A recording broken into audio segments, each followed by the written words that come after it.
Muy buenas noches. Venimos a presentar el trabajo de la sección número 2. Mi compañero Andrés Mauricio Vargas, Andrés Giraldo y mi persona Luis Edgar Salazar. Vamos con los mecanismos de adherencia. Como tal, digamos, los mecanismos de adherencia incluyen las interacciones físicas y químicas entre el acero y el concreto, como tal, digamos, afectando a la transferencia de carga entre ambos materiales.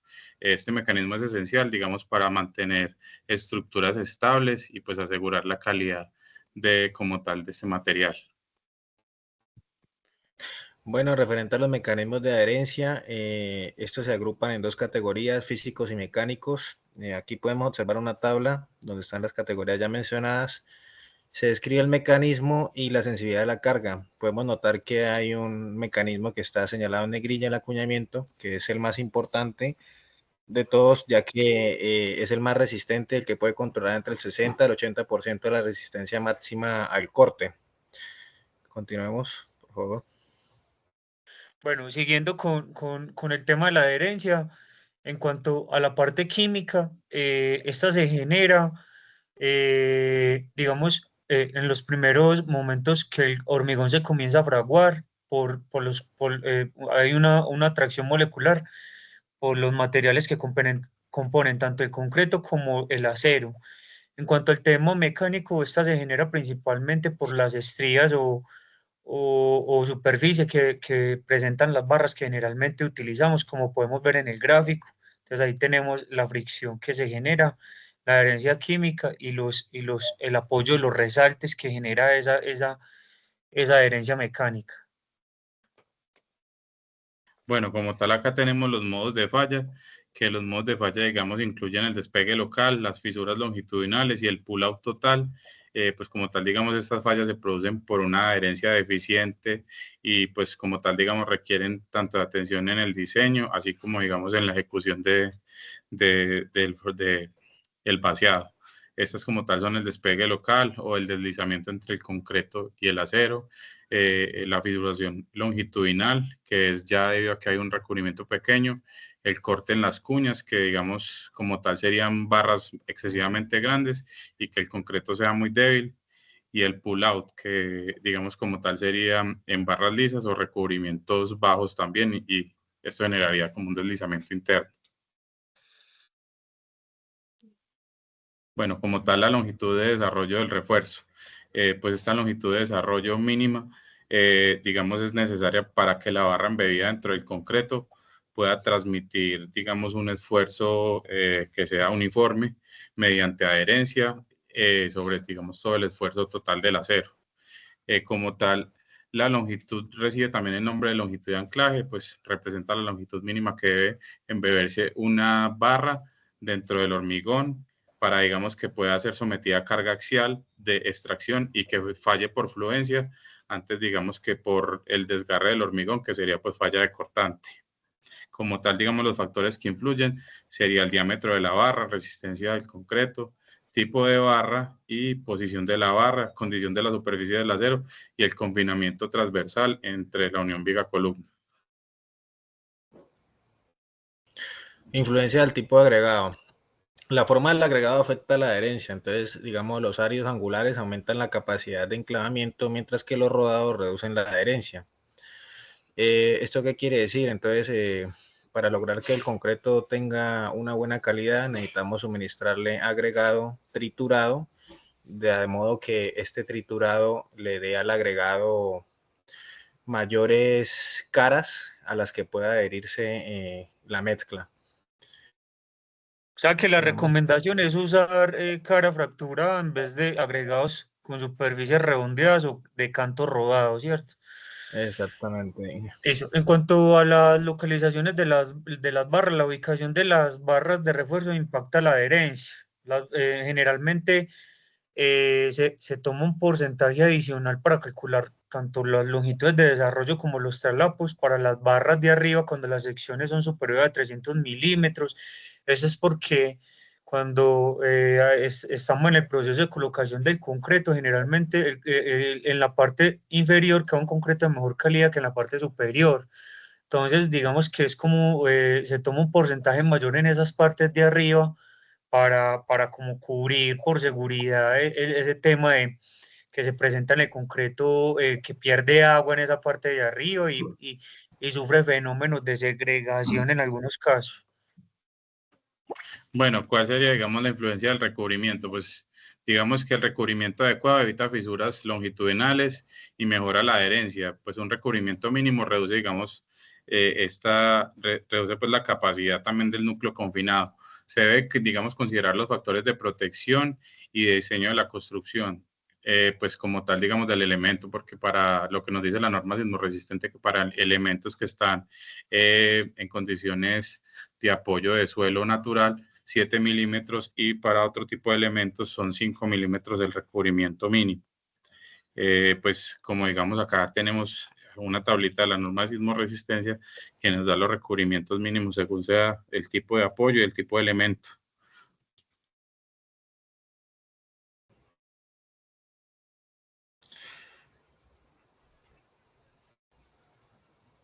Yo creo que respecto a las longitudes de desarrollo, como expresamos anteriormente, la NSR10 determina un procedimiento para su cálculo en función del diámetro de la barra, la resistencia a compresión.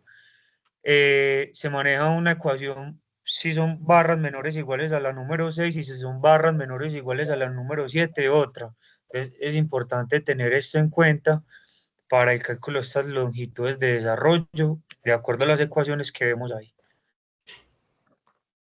Bueno, el procedimiento de evaluación de la longitud de desarrollo, como digamos, podemos ver acá, la tensión promedio de adherencia está dada por las siguientes ecuaciones cuando está a tracción y a compresión, digamos, donde K es una constante que depende del tipo de refuerzo, si es liso o corrugado, pues el diámetro de la barra y la posición de la barra, si es alta o baja, pues como sería acá fibra superior o fibra inferior.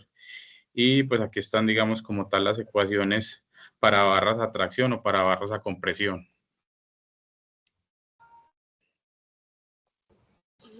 Bueno, acá están los aspectos especiales de los empalmes por traslapo. Entonces, cuando se tienen dos barras traslapadas, hay una redistribución de esfuerzos en esa zona. Entonces, el concreto tiene que trabajar más fuerte para evitar que el acero se deslice. Esa distribución de esfuerzo en el concreto y en el acero, entonces el concreto absorbe esfuerzos de compresión y corte y el acero toma la tracción.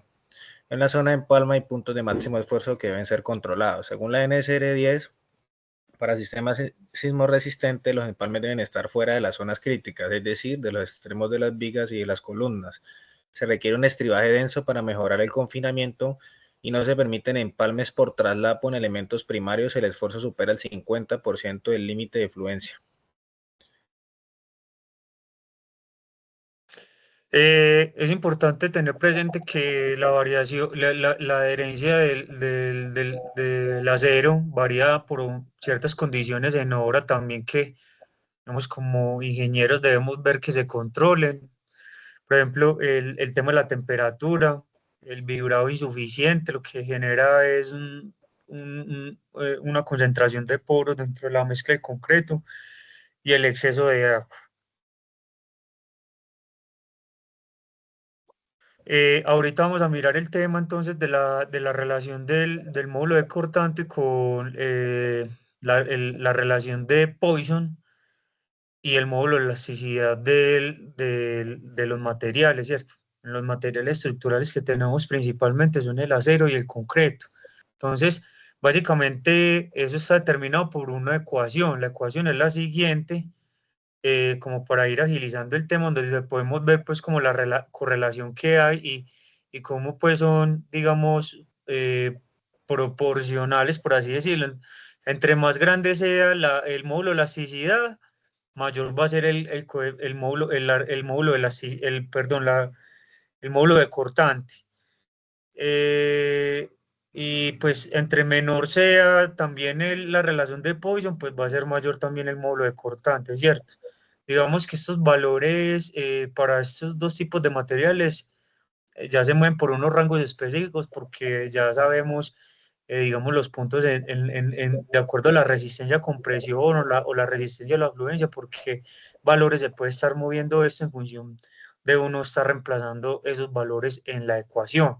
Entonces, aquí tenemos unas definiciones de esas variables que las hemos visto en anteriores secciones de esta materia, que las vamos, digamos, a pasar rapidito para ir concluyendo, ya que llevamos ya 10 minutos de exposición. Listo, compañeros, entonces vamos a chequear el tema de las conclusiones.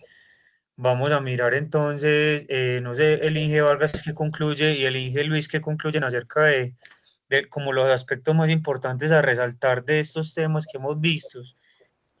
Creo que Respectante, referente a digamos, la... al módulo de cortante sería pues que lo que comentaba el ingeniero Andrés es que digamos a mayor módulo de elasticidad y relación de Poisson, pues obviamente digamos que el elemento como tal tendrá mayor resistencia cortante, ¿sí? Pues debido también a que esta resistencia sería que el material de pronto fuera menos dúctil, sería una de las conclusiones importantes a tener presente. Y pues también que digamos el tema en cuanto a adherencia de los materiales en el concreto reforzado que estaría compuesto por hormigón y acero es importante debido a que pues obviamente en los elementos estructurales es importante tanto la posición de las barras para momentos positivos y momentos negativos en las uniones viga-columna y también digamos que para la resistencia para pues digamos lo que puede soportar estos tipos de elementos en cualquier tipo de solicitación traccionante o flexionante y pues a compresión que es la mejor cualidad del concreto. Complementando un poquito lo que dijo el ingeniero Luis, pues es bien importante validar las longitudes de desarrollo, los traslapos, pues ya que esto depende en gran medida del funcionamiento correcto de la estructura. Y por otro lado, algo que mencionó el ingeniero Giraldo, que me parece muy importante, es prestarle especial cuidado en obra a que el acero no esté contaminado u oxidado, ya que esto es peligroso para que el trabajo y la interacción en la estructura. Sí, yo creo, ingeniero Andrés, que son detalles que muchas veces no le colocamos cuidado en obra. O sea, por ejemplo, si el acero no está contaminado, pero ha estado hace mucho rato expuesto a la intemperie, es bueno meterle una cepilladita para quitarle como esa capa de óxido antes de colocarlo.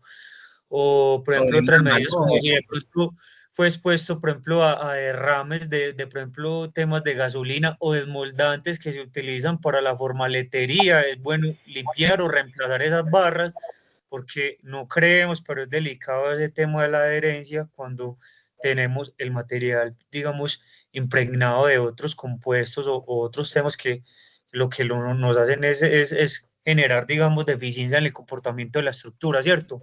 No siendo más, entonces, compañeros, digamos que damos gracias y entonces procedemos a cerrar la exposición.